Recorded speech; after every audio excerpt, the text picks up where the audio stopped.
wastafrighi dam'a min ainin qadim tala'at minal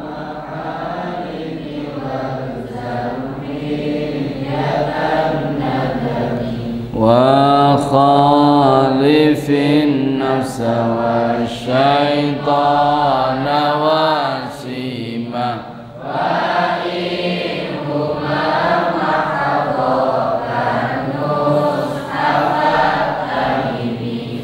Bismillahirrahmanirrahim. Wa khalifin nafsa. Benar? Bismillahirrahmanirrahim. Wa khalifin nafsa wa syaitana wa'sihima. Wa khalif lan bedani sira, nyelisiana sira an-nafsa ing nafsu ammarah bisu, wa syaitana lan setan, wa'si lan nentang sira hima ing karone. Wa in huma lamun utawi karone iku mahadha wis tulus sapa karone ka ing sira an-nusha ing ngekei nasihat fatahim mongko curiga sira.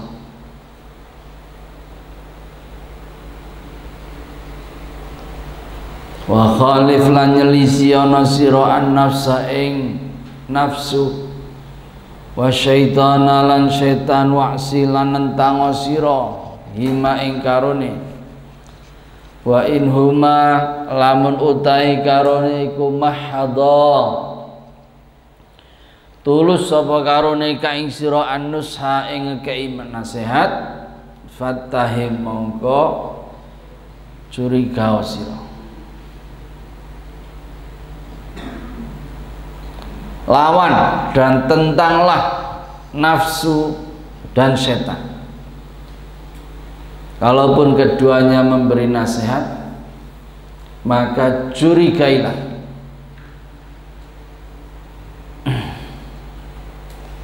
Bait ini secara tentu saja masih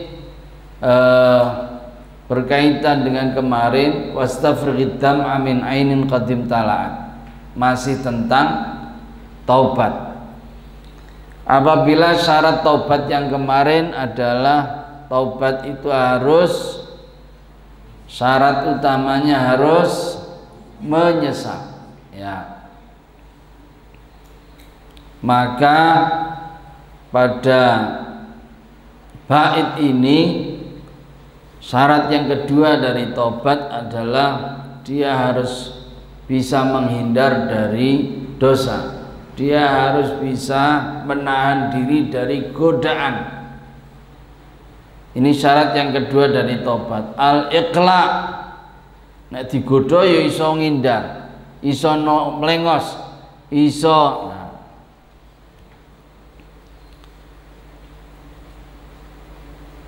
Godaan itu saudara-saudara, godaan itu bisa jadi dari internal diri kita, artinya potensi yang ada dalam diri kita. Apa itu? Nafsu. Nafsu yang kita bicara kemarin, nafsu ammarah bisu, nafsu yang mengajak kita selalu berbuat buruk, berbuat yang negatif. Ini potensi yang ada dalam diri kita, internal kita. Jadi kita harus waspada di situ. Yang kedua yang harus kita waspadai adalah yang dari eksternal, dari luar diri kita. Siapa itu? Setan, ya, bisikan setan. Jadi dari luar itu yang kita harus waspada adalah setan. Caranya gimana secara caranya kita harus betul-betul menandingi dengan potensi yang juga ada dalam diri kita sendiri, yaitu apa? Menggunakan akal kita. Ya, selalu apa-apa itu ditimbang dengan timbangan akal kita. Nek ono ajaan, ayo bolos wae yuk. Mau jam kedua bolos. Apa jam kedua kan kosong. Engko paling jam ketiga kosong. Bolos wae yuk.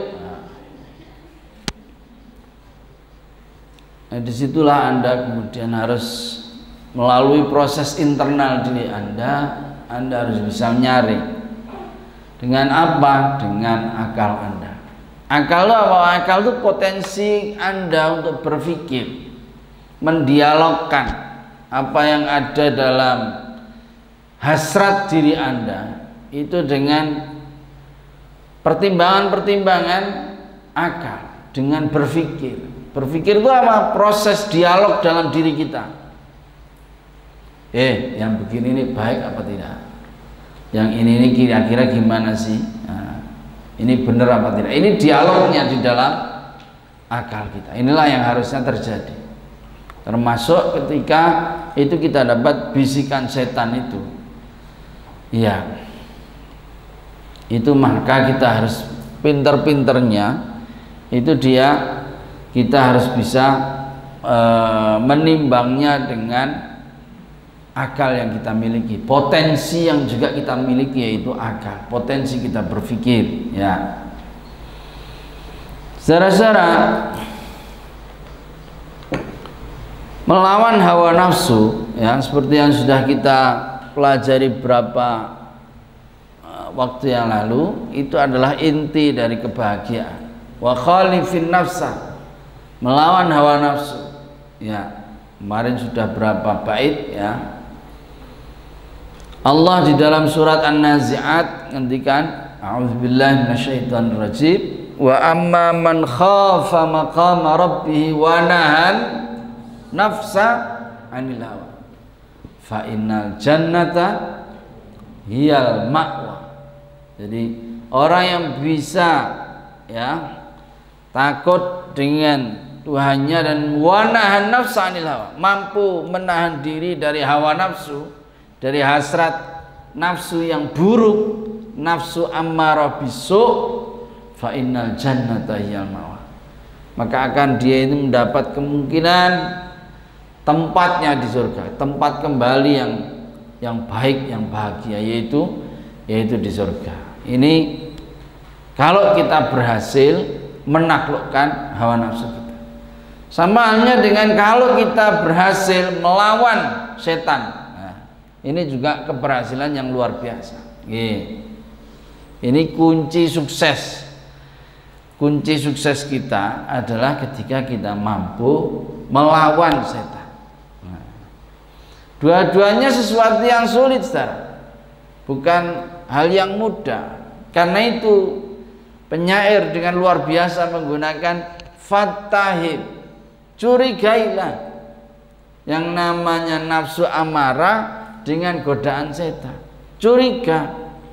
Karena apa? Sesuatu yang kita tidak tampak secara indera, tidak bisa dilihat, tidak bisa didengarkan, tidak bisa, ya harus dilakukan dengan berpikir, dengan perenungan. Ya, kalau ada apa-apa dipikir, apa yang kita lakukan itu dipikir, baik apa tidak, benar apa salah, itu tuh terus internalisasinya terus menerus. Ya, semakin kita mampu memenangkan pertarungan ini setiap hari, setiap kali, semakin kita ini tambah gede, tambah besar, tambah besar. Karena ini lawannya tidak tampak. Seperti hari ini kita, saudara-saudara, hari ini kita melawan si COVID, ya. Dan COVID ini bukan sesuatu yang kasat mata terlihat dengan enak gitu. Yang karena itu semua orang, ya Allah, luar biasa ya, sudah punya protokolnya sendiri-sendiri, salaman juga kalau ketemu mahal pol gitu loh. Ya Allah. Ini karena kecurigaan karena sesuatu yang tidak tampak. Quran ngendikan min syarril waswasil khannas, bisikan yang cepat tak terlihat, lintasannya cepat. Nah, ini bisikan setan, ya. Dan harus waspada, ya, harus waspada dengan bisikan ini karena ini setiap kali, setiap masya Allah. Dan kita ini ada di dunia itu gara-gara gara-gara bisikan setan ini yang terpaksanya menggoda Nabi Adam alaihissalam, Sayyidah Hawa, ya, yang akibatnya kita semua, beliau dan kita semua kemudian diturunkan di dunia ini. Nah kalau nuruti setan ya wes, itu kekalahan yang nyata. Kalau kita lihat namanya di dalam kita urutan bagaimana kanjeng Nabi Adam itu, kanjeng Nabi Adam digodanya setan, fawaswasalahuma syaitanu liyubdiyalahuma ma wuri'anhuma min sawatihim wa qala ma nahakuma wa qala ma nahakuma rabbukum an hadhihi syajarati illa an takuna malakaini aw takuna minal khalidin. Jadi Nabi Adam digoda setan, ya, digoda luar biasa. Kalau kamu makan ini nanti kamu bisa jadi kekal abadi, menjadi manusia yang abadi, tidak mati gitu. Takuna minal khalidin wa qasamahuma innilakuma laminan nasihin. Loh, setan bahkan bersumpah bahwa apa yang dia omongkan ini nasihat yang baik. Wa qasamahuma innilakuma laminan nasihin. Aku sumpah bahwa aku ki nasihat kepadamu itu nasihat yang tulus. Iya. Dan kita diberitahu bahwa setan itu bisa jadi setan dalam bentuk jin atau setan dalam bentuk manusia. Ya. Godane setan itu barangkali lewat teman kita, ya. Kabeh do poso, rasa poso ayo. Kesel bulan ini ngelak yo. Hari pertama enggak apa-apa, ya. Ini setan, ini setan. Nah, utawa bojomu, Mas, rapopo kuwi pangan wae. Lah kuwi yang gone kok rapopo. Lah iki setan iki. Iya. Ini kita harus kadang itu kita digodanya, ini kita harus sadarnya itu. Kita harus ini cepet sadarnya, cepet tahu bahwa ini goda, aku ngerti rekayasamu ini. Ini penting. Nggih. Maka ukurannya gimana? Ukurannya syariat Kanjeng Rasul Muhammad sallallahu alaihi wasallam. Ini hati-hatinya di situ. Nggih. Ini setan secara syariat. Oleh karena itu yang luar biasa, karena godaan nafsu dan godaan setan itu tidak terlihat, maka menggunakan kata fattahim, curigailah. Curiga itu ya kemungkinan Anda dijak omong sama temanmu, ini ngomongi kok pleto, atau dijak omong karo ana tamu teko ning nggonmu ngejak singi. Iki sampean harus berpikir, ini omongan ini ajakan yang baik apa buruk.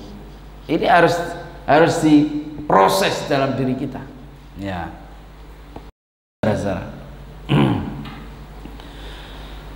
Wala tuti' minhuma khasman hakama fa'an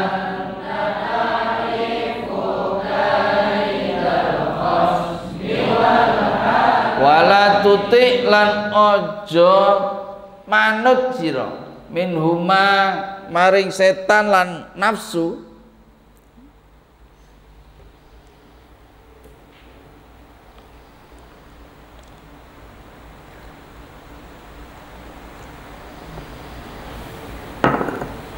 khosman ing sebagai musuh, wala hakaman lan sebagai hakim. Wala tutik lan ojo manut sira minhuma sing nafsu lan setan, khosman ing sebagai musuh, wala hakaman lan hakim, pengadil. Sebab apa fa anta utai sira iku ta'rifu ngerti sapa sira, mestine sadar sira kaidal khosmi ing rekayasane musuh, wal hakami dan pengadil. Fa anta utai sira iku ta'rifu ngerti sira kaidal khosmi ing upayane reka dayane musuh, wal hakami lan pengadil.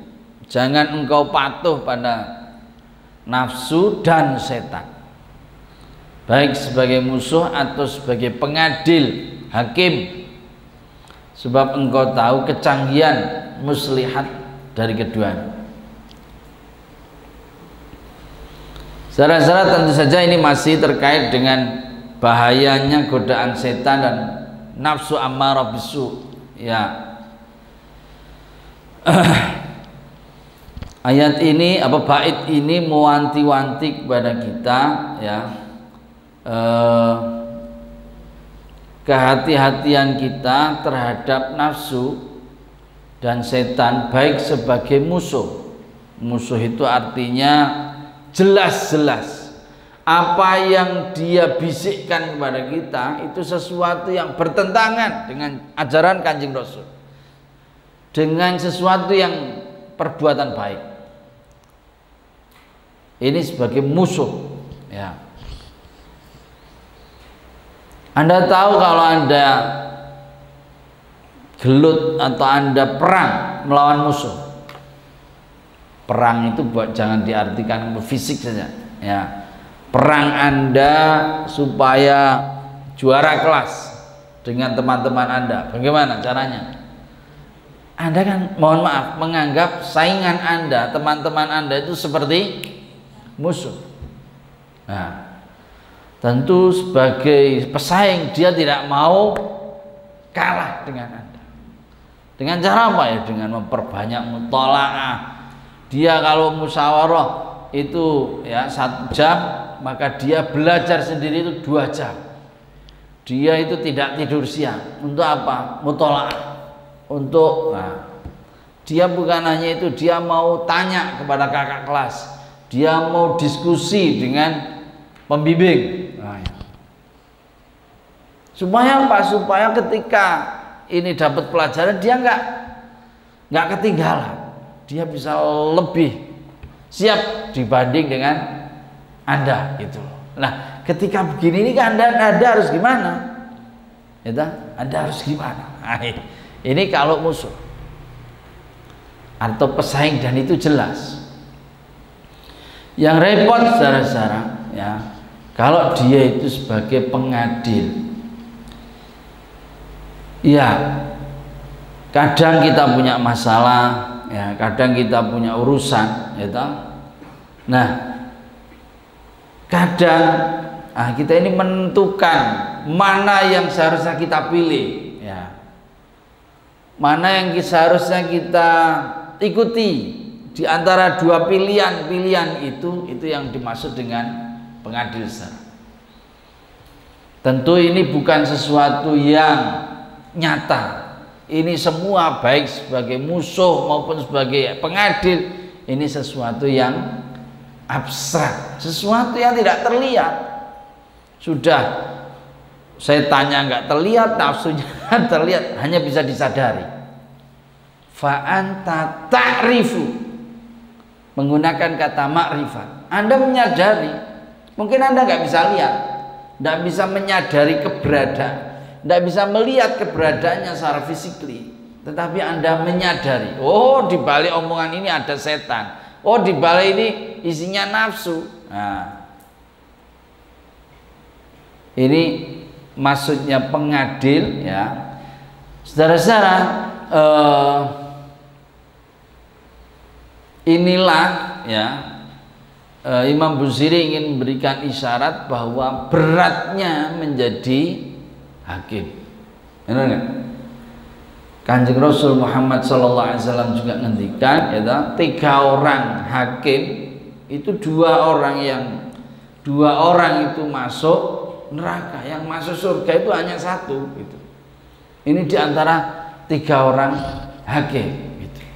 Karena apa? Karena dia itu memutuskan sesuatu dan dia objektif dengan keputusannya, dia benar dengan keputusannya, tidak mengikuti subjektivitasnya, tidak karena kepinginannya terhadap sesuatu. Ini berat. Hakim yang begini ini berat. Ya. Iya.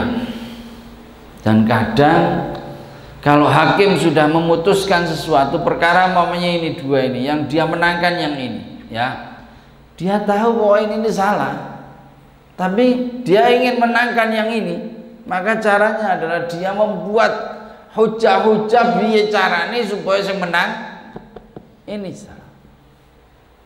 Ini pengadil.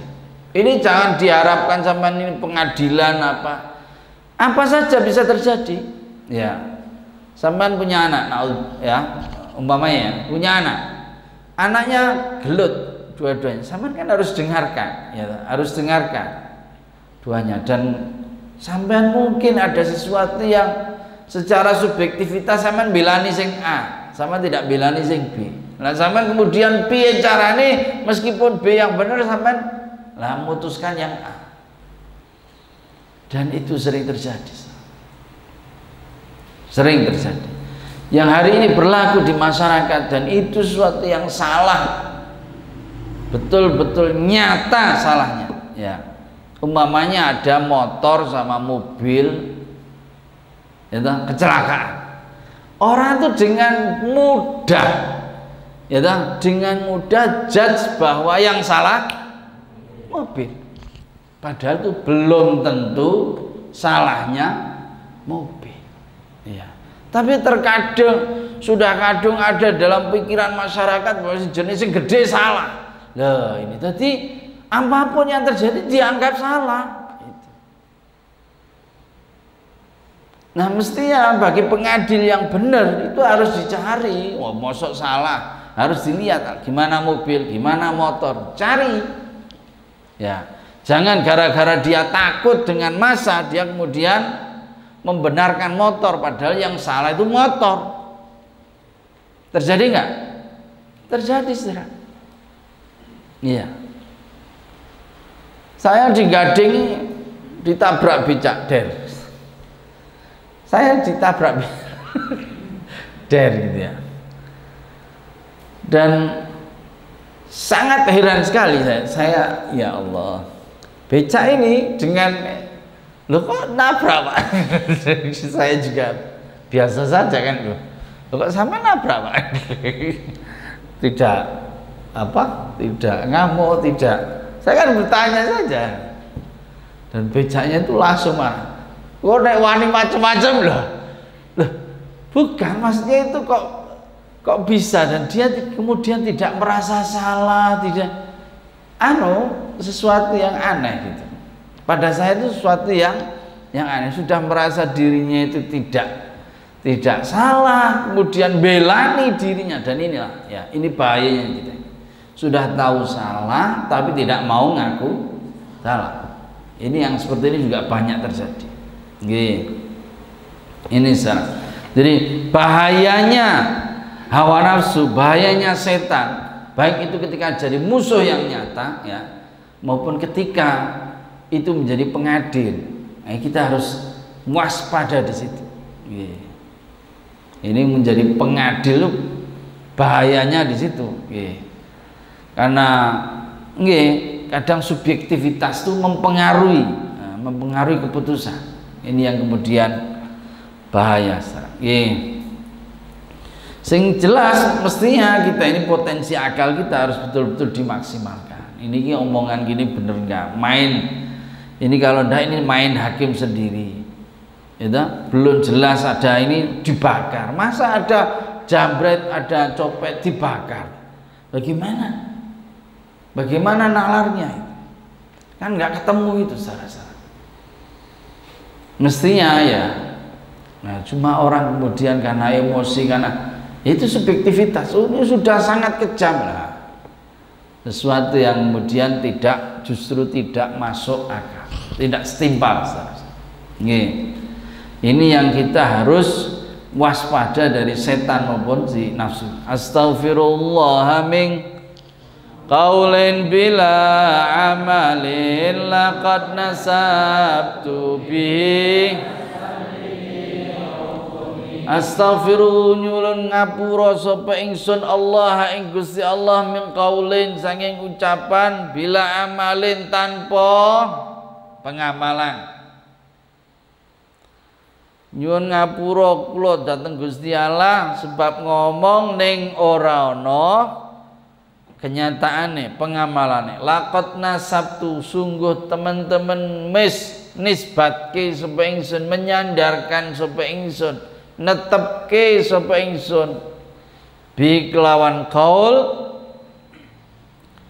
naslan ing anak keturunan lidhi ukumin kanggo wong sing mandul. Lidhi ukumin kanggo wong sing mandul. Aku mohon ampun kepada Allah dari ucapan yang tidak disertai pengamalan.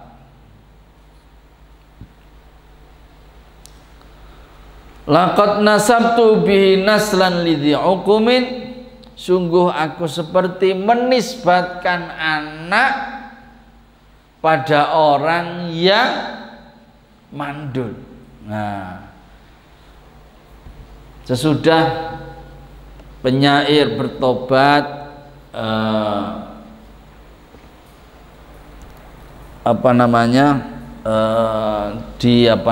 diberikan saran-saran tentang tobat, maka kemudian penyair menyatakan ampunannya, ya, tobatnya kepada Allah dengan menyatakan, ya Allah saya mohon ampun dari omongan-omongan saya yang tidak ada buktinya, tidak ada bentuk pengamalannya. Bahasane wong saiki ngomong doa ora ana pengamalane, tidak ada buktinya. Nggih. Jadi beliau merasa nasihat-nasihat yang diberikannya kepada orang lain itu nasihat-nasihat yang kosong. Karena apa? Karena dia sendiri tidak mengamalkannya. Nggih. Ini seperti beliau nyatakan nasabtu bihi naslan lidhi ukumin. Saya menyandarkan, menisbatkan ada anak wong padahal wong kuwi tidak bisa berketurunan alias mandul. Iya tak? Secara ungkapan yang luar biasa dalam bait ini. Beliau menyatakan omongan yang tidak tanpa pengamalan itu seperti anak, padahal itu dinisbatkan pada orang yang mandul. Coba, hebat sekali karena omongan, dan memang gitu, omongan kita ini kan seperti anak. Omongane dhewe iki kaya anake dhewe. Mas Tevi, omongan kita itu terikat dengan diri kita. Saya ngomong, ayo jamaah. Jamaah. Ini kata jamaah itu seperti anak saya. Tapi ketika omongan ayo jamaah ini tidak terbukti di dalam keseharian saya, ayo jamaah, saya sendiri tidak jamaah. Ini seperti anak yang sia-sia. Ini seperti tidak ada buktinya loh. Baik piye ngendikane ngono mau malah orang ngono dhewe. Ojo ngrokok. Cahlia, ojo ngrokok, dilarang rokok. Ojo ngrokok. Nah, ini kan seperti anak. Tapi ketika dia ngomong ojo ngerokok dan dia sendiri ngerokok, ini sesuatu yang loh, ini ojo ngerokok kok dewi ngerokok itu. Ini seperti lucu gitu. Artinya anak ini sia-sia. Ya. Jadi omongan itu ternyata butuh pembuktian. Ini seperti anak itu juga harus punya kartu keluarga. Ono pernyataan nek anak iki pancen duwe wong tuwa. Kalau kemudian hanya anak tok, hanya omongan tok dan dia tidak ada keterikatan dengan yang ngomong, itu seperti omongan di udara dan sudah masuk telinga kanan, keluar tidak ada manggonnya sama sekali. Dan kalau begitu itu berarti dia melakukan dusta, melakukan kebohongan secara, karena dia ngomong dan tidak ada buktinya, tidak ada amalnya, tidak ada nyatanya. Oleh karena itu penyair menyatakannya dengan istighfar, saya mohon ampun. Sebab apa? Omongan yang tidak ada buktinya, tidak ada amalnya, itu suatu hal yang berdosa. Sama dengan saya ini santri Krapyak, tapi tidak mencerminkan sebagai santri Krapyak. Ini dusta. Ini hanya pengakuan tok, ngomong doang. Ya, apa bahasa ini nih saya apa? Omdo, Omdo namanya. Ya, aku orang Krapyak, aku muridnya Mbah Munawir, Allah yarham. Tapi dia tidak mencerminkan. Nah, ini namanya Omdo, dan ini suatu hal yang dosa. Oleh karena itu penyair menyatakan astaghfirullah, saya mohon ampun kepada, karena ini dosa. Saya ngomong sesuatu yang tidak ada kenyataannya. Dan Allah secara dalam Quran memberikan wanti-wanti kepada kita. Allah hentikan antara lain banyak hal ya. Ya ayyuhalladzina amanu lima taquluna ma la taf'alun. Kabura maqtan indallahi an taqulu ma la taf'alun. Mengapa Anda berkata hal yang tidak Anda lakukan? Kabura maqtan, itu merupakan kemurkaan yang besar. Mungguh Gusti Allah nek ente itu omdo gitu loh. Ya. Ini seperti menisbatkan orang anak pada orang yang mandul. Orang nggak punya anak kok dikandakin duwe anak. Ini sesuatu yang aneh, saudara-saudara. Amartukal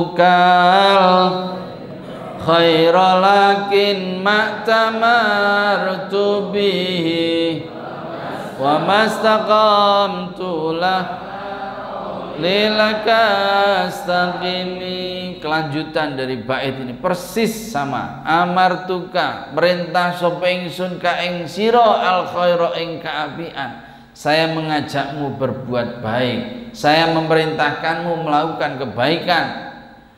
Lakin maktamartu, tetapi saya tidak melakukan bi kelawan khair. Saya mengajakmu berbuat baik, tapi saya sendiri tidak melakukannya. Wa mastaqamtu, dan saya tidak istiqamah, tidak konsisten. Fama qauli mongko ora ana utawi ucapan ingsun laka maring sira istaqim, istiqomah sira. Wa mastaqamtu lan ora istiqomah sapa ingsun. Fama qauli mongko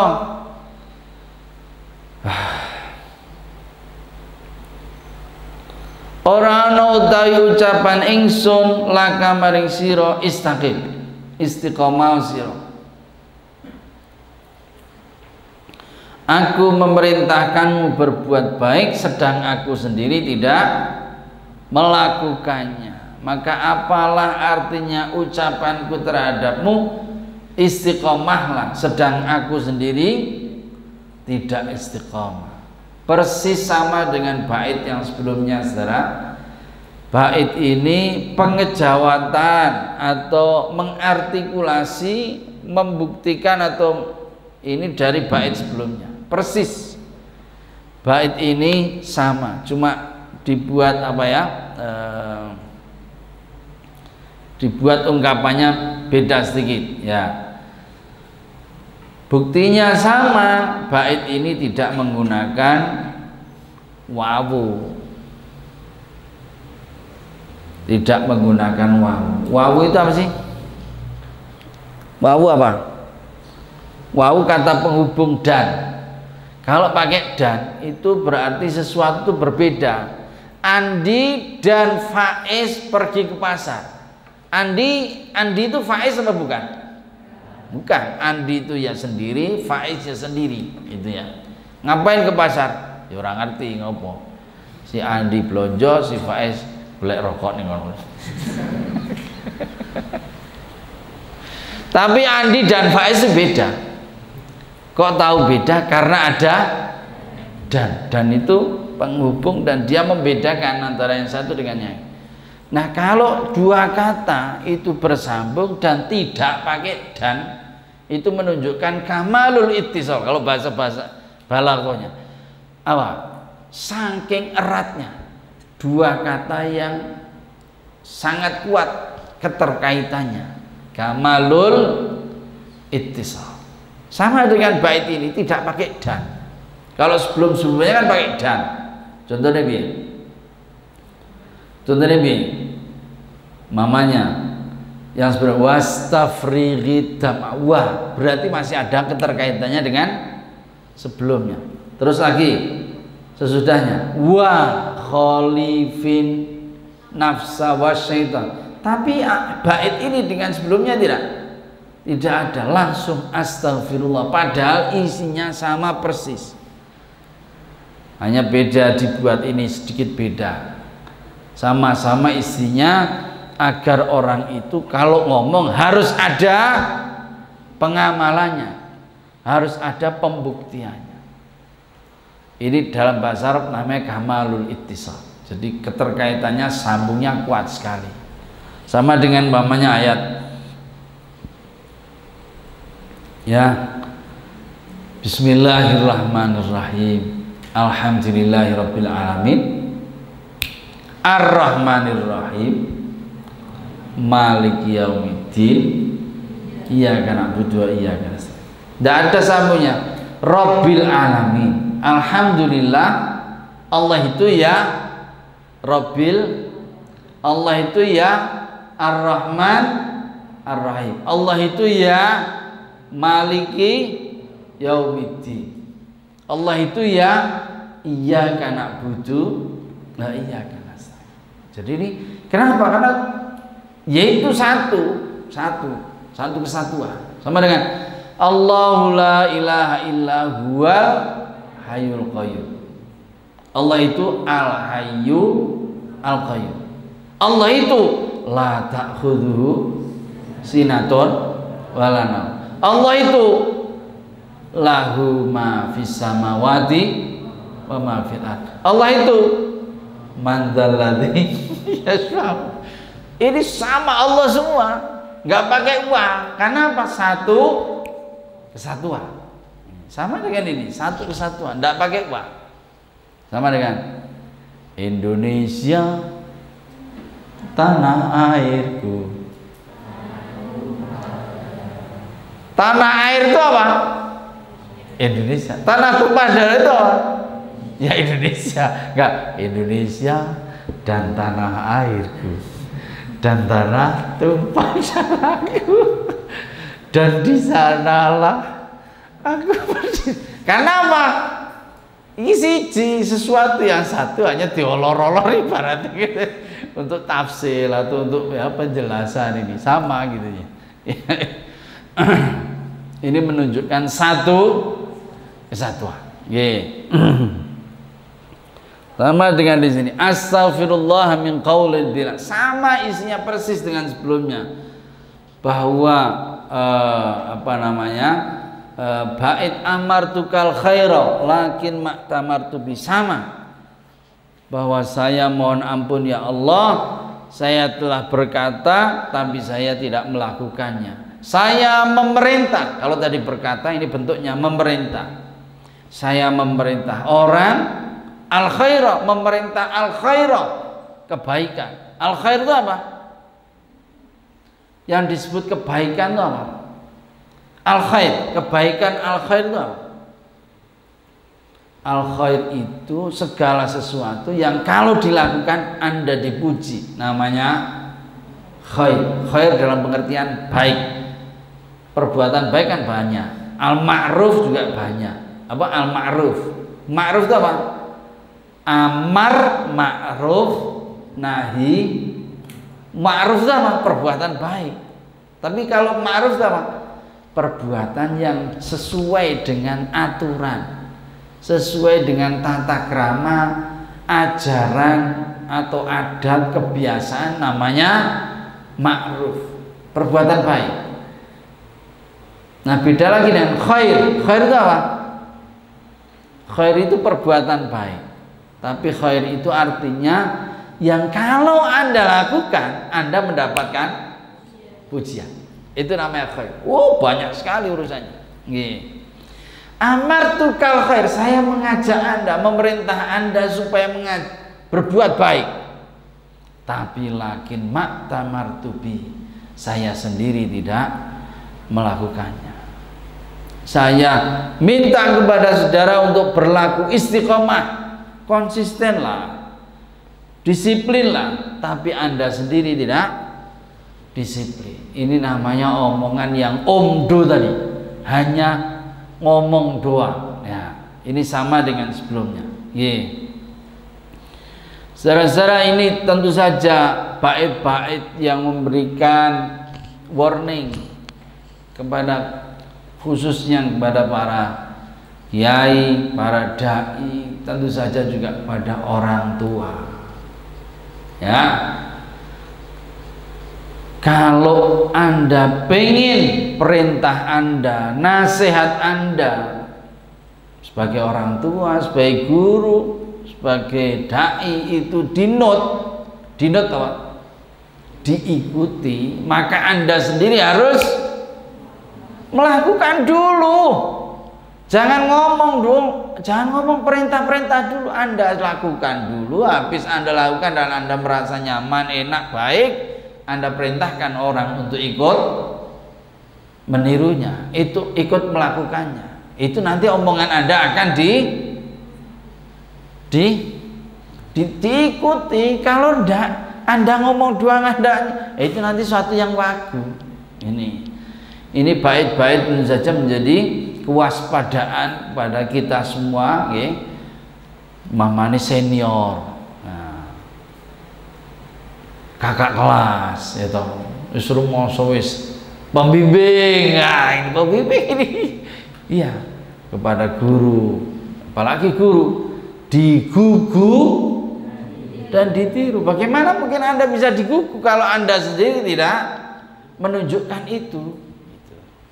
Kenapa sahabat Abu Bakar disebut, diberi gelar apa? As-Siddiq. Ya. As-Siddiq. Ya. Orang yang senantiasa menepati apa sing diomongke. Ya, ini namanya As-Siddiq. Ya. Jadi dia tidak omong doang, tapi dia juga melakukan apa yang dia omongkan. Banyak juga syair yang memberikan kepada kita warning, ya, supaya kita ini tidak ngomong doang. Di antaranya yang terkenal sekali, ya ayyuhar rajulul muallimu ghairahu halla li nafsika kana dzat ta'limu. Hei orang yang mengajar orang lain, kenapa tidak diri Anda dulu yang Anda ajar? Tasifud dawa alidis saqami wa diddana kaima yasihu bi wa anta saqim. Bagaimana mungkin Anda ngasih obat kepada yang lain sementara Anda sendiri Sakit tuh Anda sendiri. Alah, Anda sih ngomong doang gak ngapa-ngapain. Bagaimana mungkin dia sehat tuh Anda sendiri sakit kok gitu. Ibda bi nafsika fanhaha an ghayyiha fa idzan tahat anhu fa anta hakim. Ya, mulai dari Anda sendiri. Jangan ngelarang-larang perintah-perintah orang lain dulu. Mulai dari diri Anda sendiri. Kalau Anda begitu sudah melakukannya, Anda namanya hakim. Anda namanya orang yang bijaksana. Sebab Anda sendiri melakukan dan Anda ngomongkan itu pada orang lain dan ternyata itu diikuti. Anda bijak. Ya, la tanha an khuluqin wa ta'tiya mithlahu 'arun 'alaika idza fa'alta azimu. Jangan Anda ngelarang-larang sesuatu ya sementara Anda sendiri melakukannya. Jangan ngomong, jangan ngerokok, ente dhewe ngerokok, jangan ngerokok. 'Arun 'alaika idza fa'alta azimu. Itu suatu hal yang tercela, sesuatu aib. Anda ngomong, Anda ngelarang, Anda sendiri melakukan. Ya.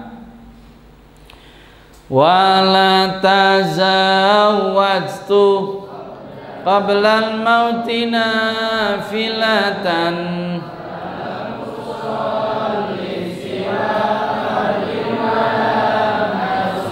wala tazawwajtu lan ora duwe bekal sapa ingsun, tidak berbekal sapa ingsun qablal mauti ing sadurunge mati nafilatan ing kesunahan. Saya tidak punya bekal ngibadah sunnah apapun. Walam usolli lan ora salat sapa ingsun siwa fardin ing sakliyane salat fardu. Walam asum lan ora poso sapa ingsun kecuali poso fardu, poso Ramadan.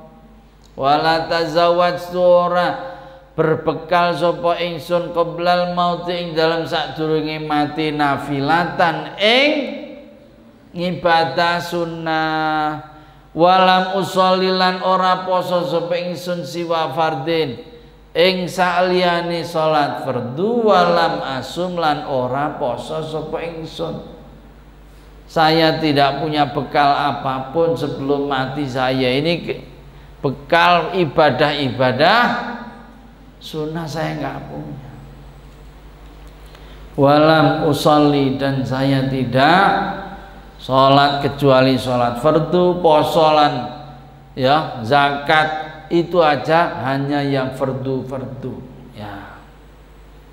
Saudara-saudara, bentuk juga pengakuan dari penyair ya, dia tidak punya bekal apa-apa, jadi tidak ada yang diandalkan ketika ngomong doang, bekal apapun tidak punya wiridan.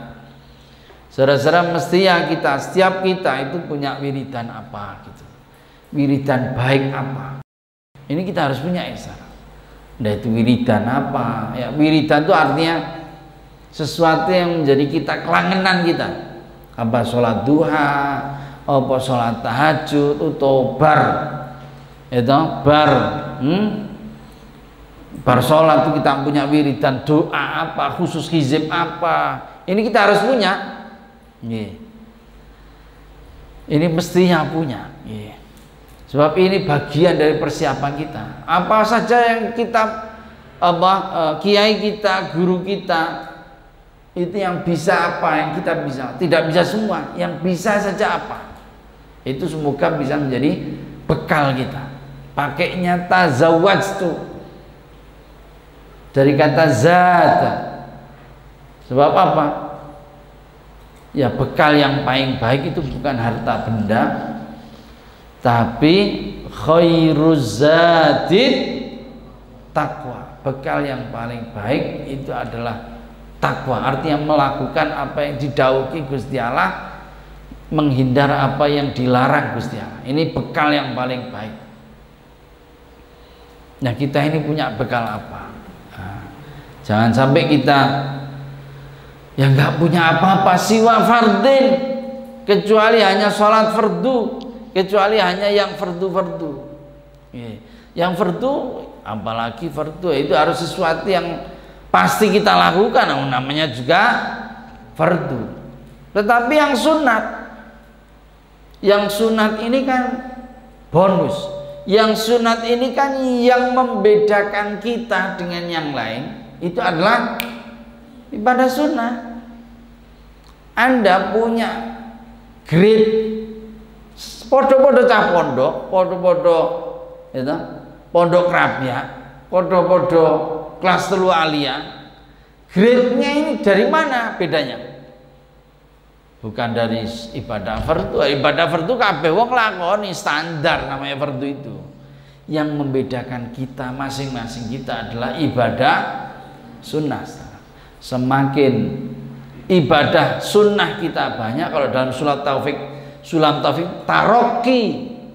taroki bin nawafil, kita naik derajatnya sebab kita banyak melakukan ibadah sunnah. Jadi derajat kita masing-masing kita ini bukan ditentukan oleh ibadah fardu, sebab ibadah fardu itu laksana standar, ya standar minimal kita ini ibadah fardu. Tapi ketinggian derajat, ketinggian ya, inna akramakum indallahi atqakum, keterhormatan, kemuliaan kita itu dilihat dari ibadah-ibadah sunnah. Ini bukan wajib. Wajib itu standar minimal, gitu ya. Demikian saudara-saudara, semoga bisa difahami dengan baik. Semoga kita bisa mengambil pelajaran luar biasa dari Burdah, ya. Demikian, nakhtatim bilhamdalillah.